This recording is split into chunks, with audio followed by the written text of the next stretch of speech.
ప్రభువైన యేసుక్రీస్తు నామములో మీ అందరికీ కూడా హృదయపూర్వక వందనాలు తెలియచేస్తూ ఉన్నాను. మరి ఈరోజు పరమగీతాల గ్రంథాన్ని మనము ధ్యానించుకుందాము.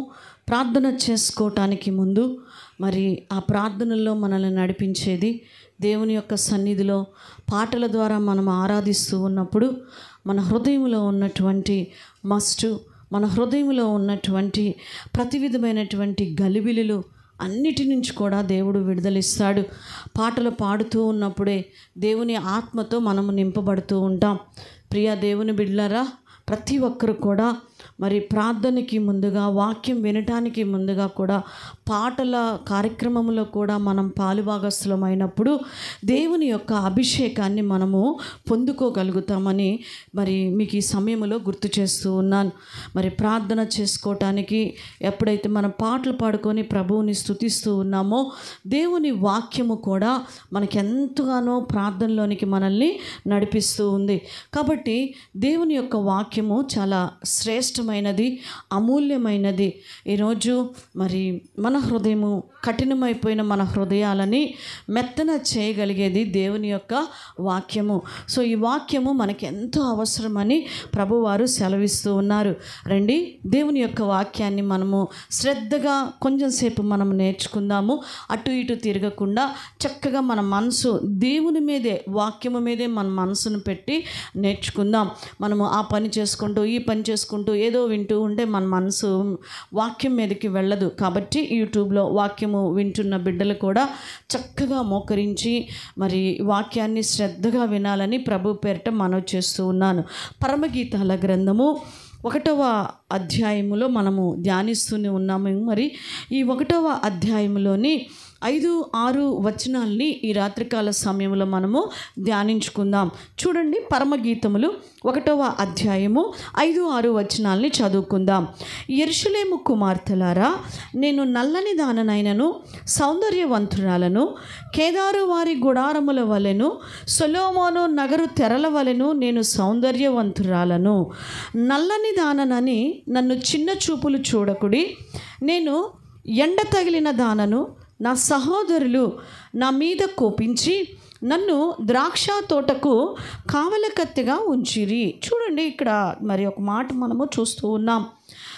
మొదటిగా మనము 5వ వచనాన్ని కనుక మనము చూసుకున్నట్లయితే 5వ వచనమును ధ్యానించిన తర్వాత 6వ వచనాన్ని మనము ధ్యానించుకుందాం. చూడండి, 5వ వచనంలో 3 విషయాల్ని మనం చూస్తూ ఉన్నాం. 3 విషయాలు మనకి ఇక్కడ కనిపిస్తూ ఉన్నాయి. 1, యెరూషలేము కుమార్తెల్ని మనం చూస్తూ ఉన్నాం. 2, కేదారు వారి గుడారములను మనం చూస్తూ ఉన్నాం. 3, సొలొమోను నగరు యొక్క తెరలను మనము చూస్తూ ఉన్నాం. ప్రియదేవుని బిడ్డలారా, ఇక్కడ యెరూషలేము కుమార్తెలని మనము చూస్తూ ఉన్నాం. చాలామంది కుమార్తెలు పరిశుద్ధ గ్రంథములో మనం చూస్తూ ఉంటాం. బైబిల్ గ్రంథంలో చాలామంది కుమార్తెలు కనిపిస్తూ ఉంటారు. యెరూషలేము కుమార్తెలు, బబులోను కుమార్తెలు, సియోను కుమార్తెలు, తూరు కుమార్తెలు, మోయాబు కుమార్తెలు, ఐగుప్తు కుమార్తెలు, నరుల కుమార్తెలు, ఇలా చాలామంది కుమార్తెలని పరిశుద్ధ గ్రంథంలో మనము చూస్తాము. అయితే ఇక్కడ యెరూషలేము కుమార్తెలు అనగా నామకార్థ క్రైస్తవులకు గుర్తుగా మనము చూస్తూ ఉన్నాం. ఇక్కడ ప్రియురాలు ఆ యెరూషలేము కుమార్తెలతో మాట్లాడుతూ ఉండదన్నమాట. ఏంటి ఇక్కడ మనం చూస్తే యెరూషలేము కుమార్తెల గురించి ఒక్కసారి మనం చూసుకున్నట్లయితే వారి యొక్క లక్షణాలు మనం చూసుకుంటే, మొదటగా యెరూషలేము కుమార్తెలు అనగానే ఎవరు గుర్తు రావాలి అంటే నామకార్థ క్రైస్తవ జీవితము కలిగిన వారు. అంటే క్రైస్తవులే, భక్తి ఉంటుంది, కానీ సరైనటువంటి భక్తి లేని నామకార్థమైన స్థితిలో జీవించేవారనమాట. సో వీళ్ళతోటి ఈ ప్రియురాలు చెప్తూ ఉన్నది నామకార్థ క్రైస్తవులతోటి. ఈ యెరూషలేము కుమార్తెలతో ప్రియురాలు మాట్లాడుతున్నటువంటి మాట, నేను నల్లని దాననైనను సౌందర్యవంతురాలని అని యెరూషలేము కుమార్తెలకు చెప్తుంది. ఈ నామకార్థ క్రైస్తవ బిడ్డల యొక్క లక్షణాన్ని మనం చూస్తే ఈ 1:6లో చెప్పబడినట్లు దేవుని పిల్లలని వాళ్ళంట చిన్న చూపు చూస్తారంట. దీని గురించి మనము 6వ వచనం వచ్చినప్పుడు ఎక్కువగా ధ్యానిద్దాం. మరి రెండో విషయాన్ని మనం చూస్తే, నామకార్థ క్రైస్తవులుగా ఉండే వారి యొక్క లక్షణాలు కొన్ని మనం చూసుకుంటే, వాళ్ళ జీవితంలో ప్రార్థనా జీవితానికి వాళ్ళు ఎలా ఉంటారంటే ఆటంకముగా ఉండేవారిగా ఉంటారంట. ఎవరు? నామకార్థంగా ఉండేవాళ్ళు. అంటే దేవుడు అంటే భయం ఉంటుంది, ప్రార్థన ఓకే అంటారు, కానీ అలా అంటే సరైన భక్తి అనేది వారి జీవితంలో లేకపోవటం వల్ల వాళ్ళు ఏం చేస్తారంటే నామకార్థమైనటువంటి క్రైస్తవులుగా ఉంటారు. ఇలాంటి వాళ్ళు సరిగ్గా వాళ్ళు ప్రార్థన చేసుకోలేరు, సంపూర్ణంగా ప్రార్థన చేసుకునే వాళ్ళని కూడా ఆటంకపరుస్తూ ఉంటారు. ఏందమ్మో మేము ప్రార్థనకు పోతాం కానీ ఇంతసేపు ఎప్పుడు ప్రార్థన చేయట్లేదే. మన ఈ మధ్య ఒక సహోదరి అంటుంది, మామూలుగా ప్రార్థనకి వెళ్తూ ఉండంటే భర్త ఏమనరు, కానీ ఉపవాస ప్రార్థనకి రోజు వస్తూ ఉండంటే ఏంది ఉపద్రవం, ఎక్కడా లేని ఉపద్రవం, రోజు ప్రార్థన ఏంది, మొగుడికి అన్నం పెట్టకుండా ఏం చూడకుండా ఏంది ప్రార్థనలు చూడండి. అంటే క్రైస్తవులే కానీ ఎలాగుంటూ ఉన్నారు? నామకార్థంగా. ఈరోజు ఇతరుల ప్రార్థనా జీవితానికి నీవు కూడా ఆటంకము కలుగజేసే విధముగా ఉంటున్నావు అంటే, వారి భక్తి జీవితమును ఆటంకపరుస్తూ ఉన్నావంటే నువ్వు కూడా ఒక నామకార్థ క్రైస్తవురాలువని గుర్తుపెట్టుకోవాలి. ప్రియ దేవుని బిడ్డ, ఈరోజు నీ వల్ల ఎవరైనా ప్రార్థనలో వెనకబడిపోతూ ఉన్నారా? ప్రార్థనకి వెనక్కి జారిపోతున్నారా? మందిరానికి వెనక్కి జారిపోతూ ఉన్నారా నీ వల్ల? అయితే నువ్వు ఒక నామకార్థ క్రైస్తవురాలివి, నువ్వు కూడా ఒక యెరూషలేము కుమార్తె అంటున్నాడు దేవుడు. ఈరోజు నువ్వు ఎలాగున్నావు? మరొక లక్షణాన్ని మనం చూసుకుంటే అక్కడ మనకు కనిపిస్తుంటుంది 3వ అధ్యాయం 5వ వచనంలో, 6వ అధ్యాయం 4వ వచనంలో శరీర సంబంధమైనటువంటి అలంకరణను ఎక్కువగా ప్రేమించేవారుగా వీళ్ళు ఉంటారంట. ఏం ప్రేమిస్తున్నారండి వీళ్ళు? శరీర సంబంధమైన అలంకరణని. ఒక దేవుని బిడ్డగా శరీర సంబంధమైనటువంటి అలంకరణకి ఆశపడుతూ ఆ యొక్క అలంకరణ కొరకు నువ్వు పరిగెత్తుతూ ఉన్నావేమో, జాగ్రత్త సుమ. దేవుని బిడ్డలము ప్రత్యేకించబడిన వారిగా ఉండాలి, కానీ నామకార్థ క్రైస్తవులముగా మనము శరీర అలంకరణలతో మన జీవితాన్ని కట్టుకోకూడదు. చాలామంది ప్రార్థనకి మంచి చీర లేదని ప్రార్థనకి రారు, మ్యాచింగ్ బ్లౌజులు లేవని ప్రార్థనకి రారు, ఇంట్లో అది లేదు ఇది లేదని ప్రార్థనకి రారు చాలామంది. ఎందుకంటే వాళ్ళు అలంకరణ జీవితానికి ఇష్టపడుతూ ఉన్నారు.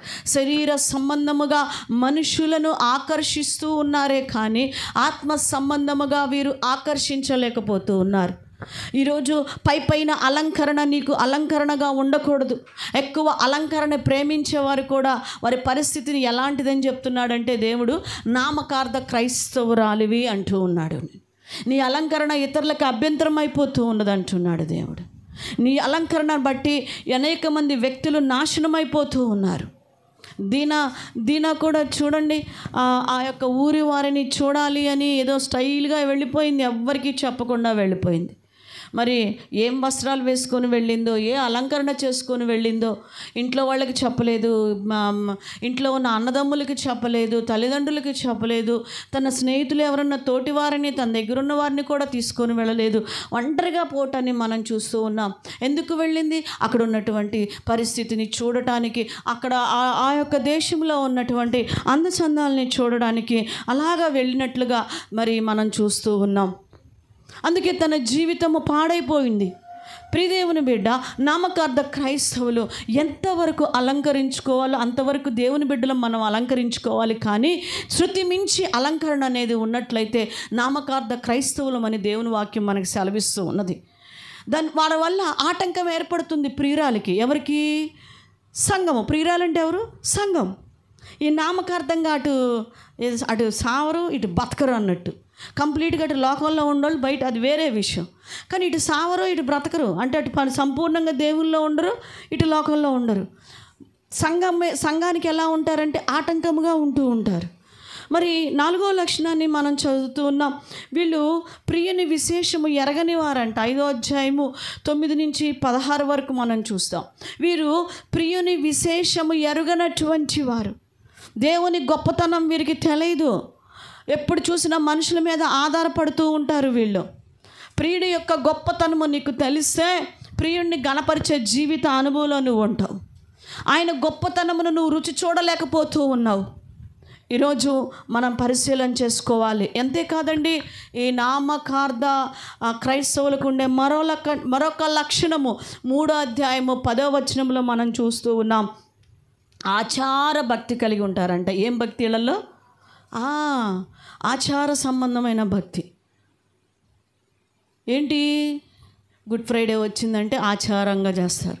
శ్రమ దినాలని ఆచారంగా పాటిస్తూ ఉంటారు. ఈస్టర్ అని ఆచారబద్ధంగా పాటిస్తారు. క్రిస్మస్ వస్తే అదొక ఆచారం. వీళ్ళు అంటే పండగలు మాత్రమే అలా పాటిస్తూ ఉంటారు. ఆచార భక్తి కలిగిన వారు. ఇటు ప్రార్థనకు వస్తారు, అటు అన్య ఆచారాలను కూడా ఆచరిస్తారు. ప్రార్థనకు వస్తారు, వాళ్ళు ఎదురొస్తున్నారు, వీళ్ళు ఎదురొస్తున్నారు అంటారు.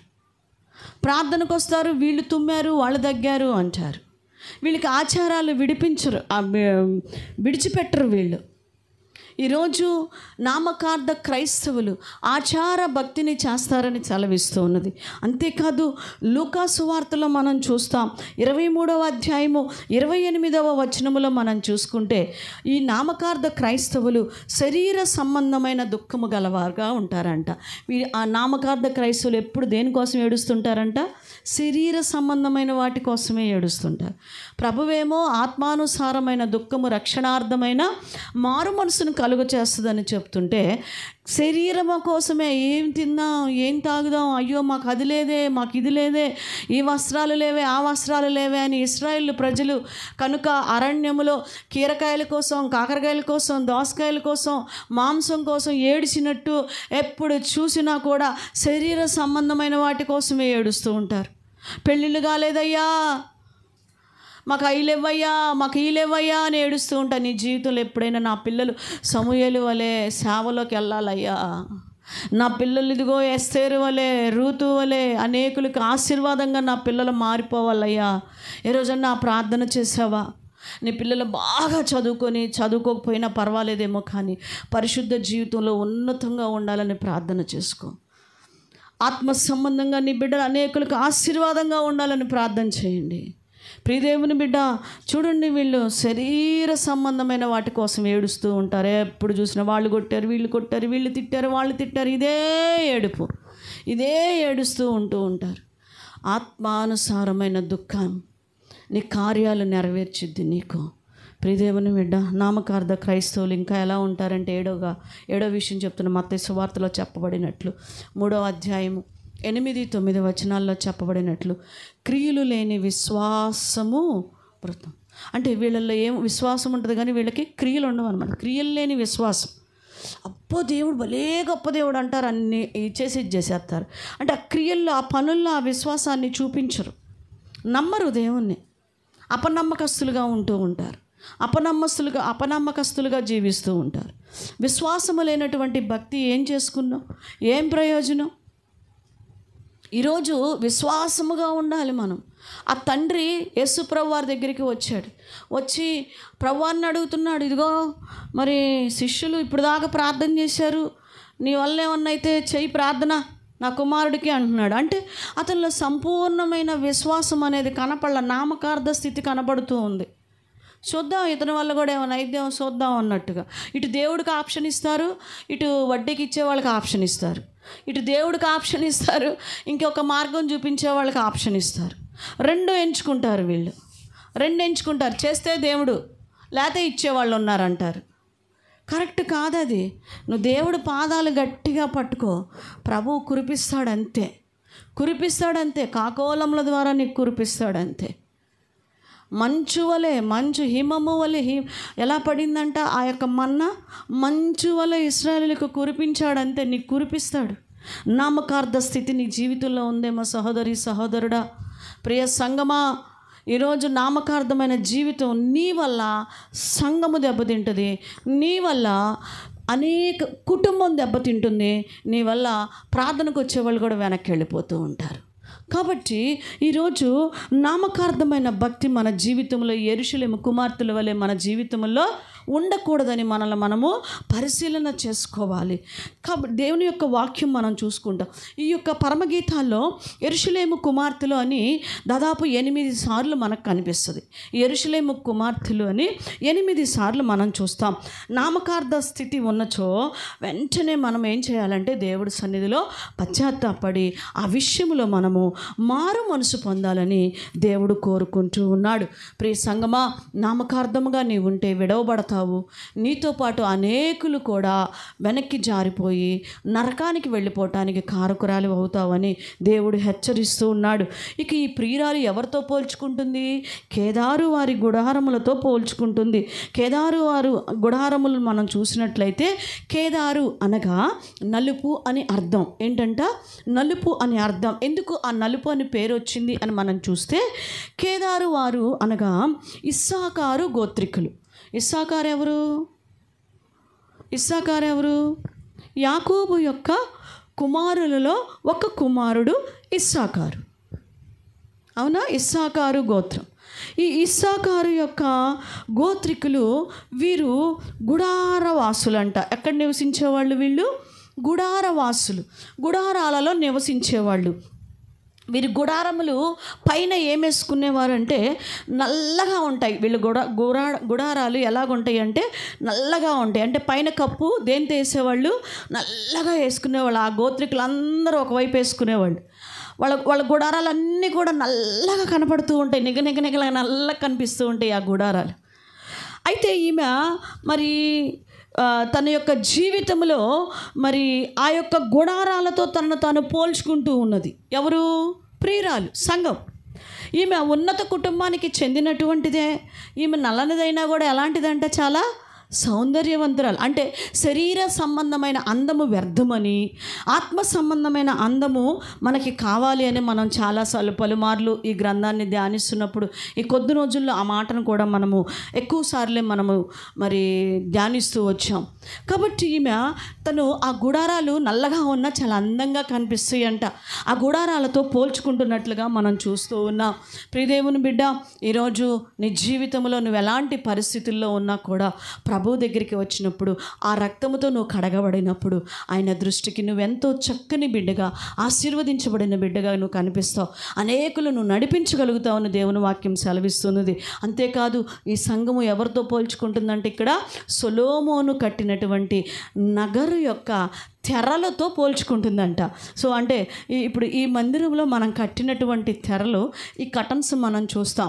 ఆఫ్కోర్స్ ఇవి అంత పెద్ద మనవి కాదు, కనీసం ఒక 20 మార్క్స్ కూడా ఈ కటన్స్కి మనకు పడవు. కానీ సొలొమోను గారు కట్టించినటువంటి ఆ నగర్లు చాలా అందమైనటువంటి నగరం అంట. అతను తన కోసం కట్టినటువంటి ఆ నగరు దాదాపు కట్టడానికి లెబానోనులో తన కొరకు ఒక ప్రత్యేకముగా ఒక నగర్ని కట్టించుకున్నాడు. అది కట్టడానికి దాదాపు 14 సంవత్సరములు పట్టిందంట. ఎన్ని సంవత్సరాలు పట్టింది? 14 సంవత్సరాలు పట్టింది. ఆ నగరుకి ఆ కట్టించుకున్నటువంటి ఆ యొక్క దాంట్లో ఆ తెరలు చాలా అందమైనటువంటి అద్భుతముగా అక్కడ ఆ తెరల్ని తయారు చేయించినాడంట. నిజంగా మరి ఈ యొక్క ప్రపంచ చరిత్రలోనే ఎవ్వరు కూడా నిర్మించలేదంట ఆ సొలొమోను గారి యొక్క ప్రత్యేకమైన నగరంలో ఉన్నటువంటి ఆ తెరలు. ఆమె ఏ తెరలతో పోల్చుకుంటుందంటే సొలొమోను గారి యొక్క తెరలతో ఆ నగరంలో ఉన్నటువంటి తెరలతో తనను పోల్చుకుంటుంది. అవును, మరి యేసుక్రీస్తు ప్రభు వారికి సాదృశ్యముగా ఉన్నారు. మరి మనము కూడా మరి మన ప్రభువైన యేసుతో పోల్చుకోవాలి. ఎవరితో పోల్చుకోవాలి? ప్రభువైన యేసుతో. నేను క్రీస్తును పోలి నడుచుకున్న ప్రకారము మీరు నన్ను పోలి నడుచుకోండి అంటున్నాడు. మనం ఎవరితో పోల్చుకోవాలి? మన ప్రియుడైన యేసుతో పోల్చుకోవాలి. ఆయన ఎలాగ ఈ లోకమునికి వచ్చి శ్రమపడినాడు, ఆయన సొగసైనను స్వరూపమైనను లేనివాడుగా ఎలాగ బాధింపబడ్డాడు మన కోసము, ఎలాగ ప్రాణము పెట్టాడు. మనము కూడా ఆయన కొరకు అలా ప్రాణము పెట్ట బద్దులమై ఉన్నామని ప్రభువుతో సంఘము పోల్చుకొని జీవించాలంట. కానీ మనం ఎవరితో పోల్చుకుంటాము? డబ్బున్నోళ్ళతో పోల్చుకుంటాము. వాళ్ళలాగా ఉండాలి, వీళ్ళలాగా ఉండాలి, మేము కూడా అఫీషియల్గా అలా వచ్చెళ్ళాలి, మేము కూడా అలా డిగ్నిఫైడ్గా అట్లా ఉండాలి, మా ఇల్లు కూడా అలా ఉండాలి, మా పిల్లలు కూడా అలా ఉండాలి అని ఎవరెవరితోనో పోల్చుకుంటూ ఉంటారు. ప్రియదేవుని బిడ్డ, వద్దు, నువ్వెవరితోనో నీ పిల్లల్ని వాళ్ళని వీళ్ళని పోల్చవద్దు. పౌలు ఎవరితో పోల్చుకోమన్నాడు? పౌలు గారైతే ఎవరితో పోల్చుకున్నాడు తన జీవితాన్ని? క్రీస్తుతోనే. నేను ప్రభువును పోల్చుకున్నాను, ప్రభువులాగా నేను జీవిస్తున్నాను, ప్రభువులాగా నేను నడుస్తున్నాను, ప్రభువులాగా ఉండడానికి ఇష్టపడుతున్నాను. మీరు కూడా నేను క్రీస్తును పోలి నడుచుకున్నట్లు మీరు కూడా అలా నడుచుకోండి.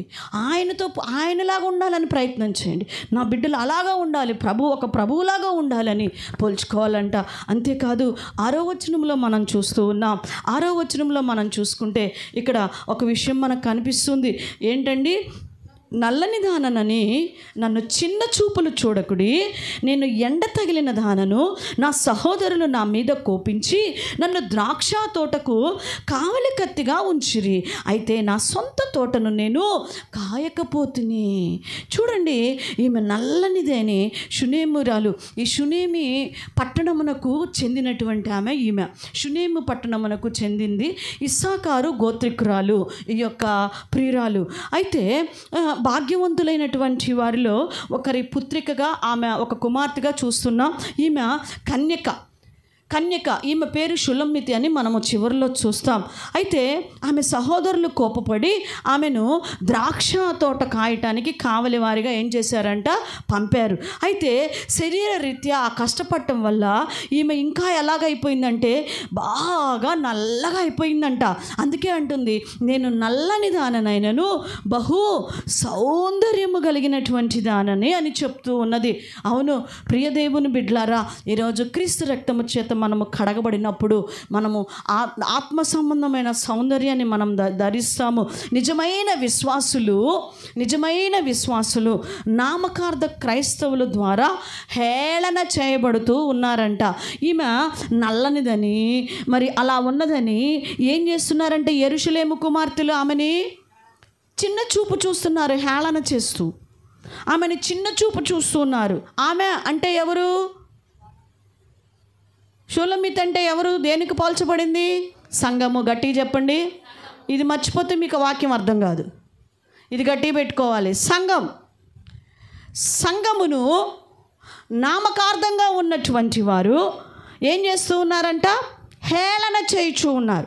యెరూషలేము కుమార్తెలు ఈ యొక్క షూలమ్మితిని హేళన చేయుచున్నారు. ఈ ప్రియురాలిని, ఆమె నల్లనిదని, ఆమె ఎవరు లేని దానిలాగా ఇట్లా వచ్చిందని ఆమెను చూసి అసహించుకుంటూ ఉన్నారు, నవ్వుతూ ఉన్నారు, ఆమెను గురించి గుసగుసలు చెప్పుకుంటూ ఉన్నారు. అందుకే ఆమె బాధతో మాట్లాడిన మాటలు 5-6 వచనాల్లో మనం చదువుతూ ఉంటాం. నల్లని దానినని నన్ను చిన్న చూపులు చూడకండి. ఏ చూపు చూస్తున్నారంట? ఆమెని చిన్న చూపు. పరిశుద్ధ గ్రంథంలో చూపులు మనం చూస్తూ ఉంటాం. ఏంటి అంటే, యూదులు యేసుక్రీస్తు ప్రభువారు ఉన్న దినాల్లో నుంచే యూదులు ఎక్కువగా అన్యులపై ఏం చూపించేవాళ్ళు? చిన్న చూపు చూపించేవారు.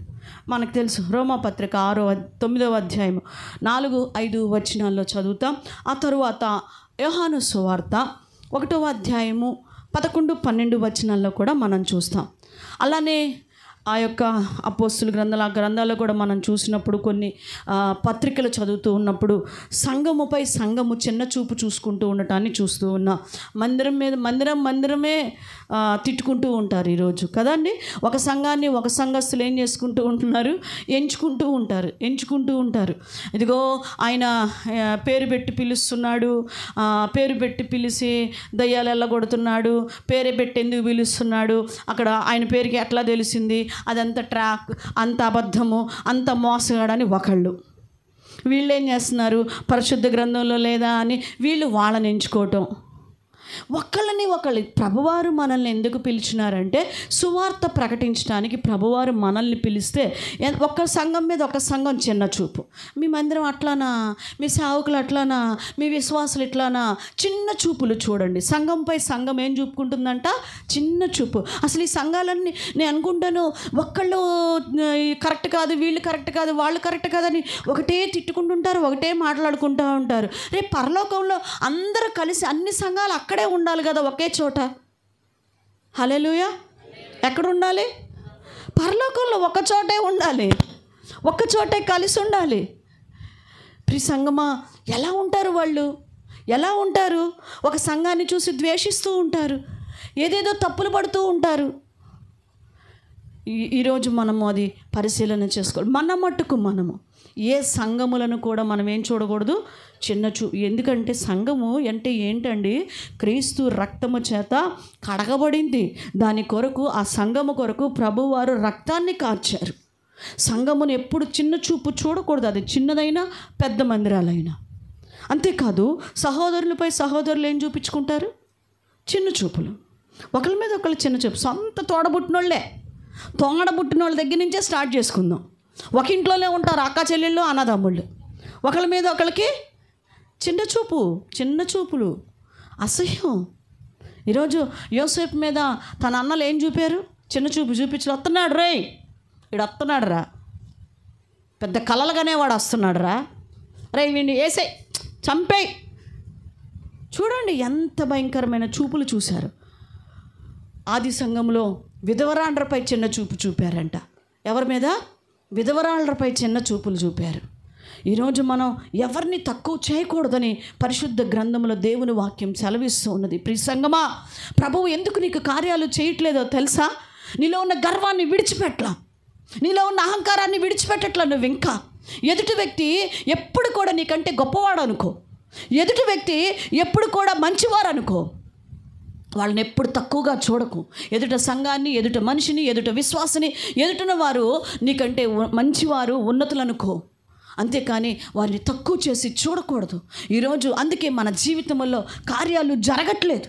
ఆ గర్వం మనకి మరి భయంకరముగా, శాపంగా మనకి మారిపోతూ ఉన్నది. ప్రియ సంఘమా, ఈరోజు ఎవరిని చిన్న చూపు చూడకూడదు. ఆమెను సొంత వారు కూడా, అంటే తన సొంత తోడబుట్టిన వారు కూడా ప్రియురాల్ని అపార్థం చేసుకున్నట్లుగా మనం చూస్తూ ఉన్నాం. అపార్థం చేసుకొని ఆ సొంత తోట కూడా విడిచిపెట్టి వెళ్ళిపోయిందంటండి, వెళ్ళిపోయిందంట.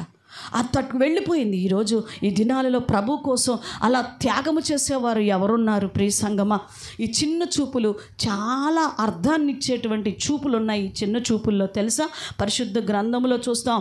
వీటిని, ఈ చిన్న చూపులను విడిచి మనం బయటికి రావాలని పరిశుద్ధాత్మ దేవుడు కోరుకుంటూ ఉన్నాడు. నేను మరలా చెప్తున్నాను, ఈ చిన్న చూపు పరిశుద్ధ గ్రంథంలో పరమగీతాల్లో ఎవరిని ఎవరు చూస్తూ ఉన్నారు? పరిశుద్ధ గ్రంథంలో ఎవరిని ఎవరు చూశారు? ఇప్పుడు చదువుకున్న ఎవరిని ఎవరు చూశారు? యెరూషలేము కుమార్తెలు ప్రియురాలిని చిన్న చూపు చూస్తున్నారు పరిశుద్ధ గ్రంథంలో. ఆత్మ సంబంధముగా ఎవరిని ఎవరు చూస్తున్నారు అనుకోవాలి? ఇప్పుడు నామకార్థ క్రైస్తవులు నిజమైనటువంటి విశ్వాసులను సంఘములో ఎలా చూస్తూ ఉంటారు? చిన్న చూపు చూస్తూ ఉంటారు, తక్కువగా చూస్తూ ఉంటారు. ఈ చూపుల్లో వెలిచూపు. ఏం చూపు? వెలిచూపు, కింద చూపు, పై చూపు. ఏమండి? విషపు చూపులు. కొంతమంది చూస్తుంటేనే విషం పాములా కక్కేస్తూ ఉంటారు. విషపు చూపు, పక్క చూపులు, మోహపు చూపులు, చిన్న చూపులు, వార చూపులు, ఎన్నో చూపులు ఉన్నాయి ఇలాంటి చిన్న చూపుల్లో. ఈ చిన్న చూపు చూడటంలో రకరకాల చూపులు ఉన్నాయి. ఏమండి? వీటన్నిటిని విడిచిపెట్టి మనము బయటికి రావాలి. ఈరోజు ఎలాంటి చూపును కలిగి ఉన్నాం? ఎలాంటి చూపును కలిగి ఉన్నాం? మన యేసుక్రీస్తు ప్రభువారు దయగలిగినటువంటి, కరుణ కలిగినటువంటి చూపు. ఎలాంటి పాపినైనా మన ప్రియుడైన యేసు అమ్మా అని పిలుస్తూ ఉన్నాడు. ఒక కుష్టి రోగము కలిగిన వ్యక్తిని కూడా దగ్గరికి వెళ్ళిపోయి పట్టుకుంటున్నాడు, ప్రేమతో చూస్తున్నాడు. ఎంత మంచి చూపండి. ఈ చూపులు ఈ యొక్క భయంకరమైన నామకార్థ గర్వముతో కూడిన ఈ యొక్క మోహములతో కూడిన చూపుల నుంచి మనము బయటకు వచ్చేసి ఏ చూపు మనం చూడాలంట? హెబ్రీ పత్రిక 12వ అధ్యాయం 2వ వచనములో చెప్పబడినట్లు విశ్వాసమునకు కర్తయు దానిని కొనసాగించు వాడైన యేసు వైపు మనం చూడాలి. ఎవరి వైపు చూడాలి? యేసు వైపు చూడాలి. యేసు వైపు చూచినప్పుడు నువ్వు పందెములో పరిగెత్తగలుగుతావు, జయించగలుగుతావు. లేదు అంటే ఆ చూపులకి ఆగిపోతావు, పడిపోతావు. కొన్నిసార్లు పాపములో పడిపోతావు, తట్టుకోలేక పడిపోతావు, రకరకాలుగా నువ్వు పడిపోతుంటావు. అందుకే ఎటు కూడా మనం చూడకూడదు. ఎవరి వైపు చూడాలంటే మనము క్రీస్తు వైపు చూడాలని దేవుని యొక్క వాక్యం మనకి సెలవిస్తూ ఉన్నది. ప్రియ సంగమా, ఈరోజు దేవుడు మనతో మాట్లాడుతూ ఉన్నాడు. ప్రభువు మీతో సూటిగా మాట్లాడుతూ ఉన్నాడు. ఈరోజు యెరూషలేము కుమార్తెలు ప్రియురాలిని, ఆ యొక్క షూలమ్మితిని ఎంతో చిన్న చూపు చూస్తూ నల్లనిదని ఎంతో హేళనగా ఆమెని మాట్లాడుతూ ఉన్నారు. అయితే ఆమె అందము నిజంగా ఆ కేదారు గుడారములతోనూ సొలొమోను నగర యొక్క తెరలతోనూ ఆమెను పోల్చుకుంటూ, నన్ను మీరు దయచేసి చిన్న చూపు చూడకండి, నేను అందము కలిగిన దాన్నే, నల్లని దాన్నైనా నేను అందము కలిగి. నిజమే, మనము పాపులమైన ఒకప్పుడు లోకములో ఉన్న క్రీస్తు రక్తము చేత మనము కడగబడినటువంటి వారము. నామకార్థ క్రైస్తవులు నిన్ను బాధ పెడుతూనే ఉంటారు, నిన్ను హేళన చేస్తూనే ఉంటారు. నువ్వు పాట పాడినా, నువ్వు వాక్యం చెప్పినా, లేకపోతే నువ్వే పని చేస్తున్నా ఎక్కిరిస్తూనే ఉంటారు. నిన్ను ప్రోత్సహించడానికి రారు వాళ్ళు, నిన్ను ప్రోత్సహించరు. నువ్వే పరిచర్య చేస్తున్నా కూడా, దేవుని కోసం నువ్వు నిలబడినప్పుడు నీ భర్తలు కానీ, నీ అతని భార్య కానివ్వండి, నీ కుటుంబస్తులు కానీ, నీ సంఘం కానీ కొన్నిసార్లు ప్రోత్సహించలేరు. ఎందుకంటే వారిలో ఉన్నటువంటి నామకార్థమైనటువంటి భక్తి. యెరూషలేము కుమార్తెలు అనగా నామకార్థమునకు గుర్తుగా మనం చూస్తూ ఉన్నాం. నామకార్థ విశ్వాసులకు గుర్తు. ప్రియ సంగమా, ఈరోజు మనల్ని ఎవ్వరు ప్రోత్సహించినా ప్రోత్సహించకపోయినా ప్రభువారి కోసం మనము త్యాగము చేసుకునే వారిగా, ప్రభువారి కొరకు మనము మరి నిందలను భరించే వారముగా ఆయన వైపు చూస్తూ నువ్వు ముందుకు వెళ్ళినట్లయితే దేవుడు తన గుప్పిలు విప్పి నీ యొక్క ప్రతి కోరికను కూడా తీర్చేవాడిగా ప్రభువు ఉన్నాడు. వాక్యము దేవుడు దీవించును కాక. ప్రియ సంగమా, ప్రార్థన చేసుకుందాం. సహోదరి, సహోదరుడా, మోకరించు, ప్రార్థన చేసుకో. సమయమును వ్యర్థం చేసుకోవద్దు. వాక్యం విన్న నీవు దేవుని సన్నిధిలో గడుపు. దేవుడు గొప్ప కార్యాలు నీకు చేయునుగాక. పరిశుద్ధుడా, ప్రేమగల మా తండ్రి, మీకు వందనములు, స్తుతులు, స్తోత్రాలు చెల్లిస్తూ ఉన్నాము. ఈరోజు నాయన షూలమ్మితిని నాయన యెరూషలేము కుమార్తెలు చిన్న చూపు చూచుచూ ఉన్నారు ప్రభా. అయ్యా, మరి నిజంగా ఈరోజు అయ్యా నీ కోసం బ్రతుకుతూ ఉన్నప్పుడు, విశ్వాసములో ముందుకెళ్తున్నప్పుడు నాయన, నీ కొరకు నాయన తండ్రి నాయన అయ్యా బ్రతుకుతూ జీవిస్తూ ఉన్నప్పుడు మా ప్రభా ఎన్నో నిందలు, ఎన్నో అవమానములు, నామకార్థ భక్తి కలిగిన వారి ఎడల నాయన. అయితే ఆ యొక్క మరి నామకార్థ చిన్న చూపులు మేము పడిపోక ప్రవ్వా, విశ్వాసమునకు కర్తయు దాన్ని కొనసాగించు వాడైనా నీ వైపు చూచుచు మేము పరిగెత్తినప్పుడు మాకు బహుమానమును మీరు ఇస్తారు కదా.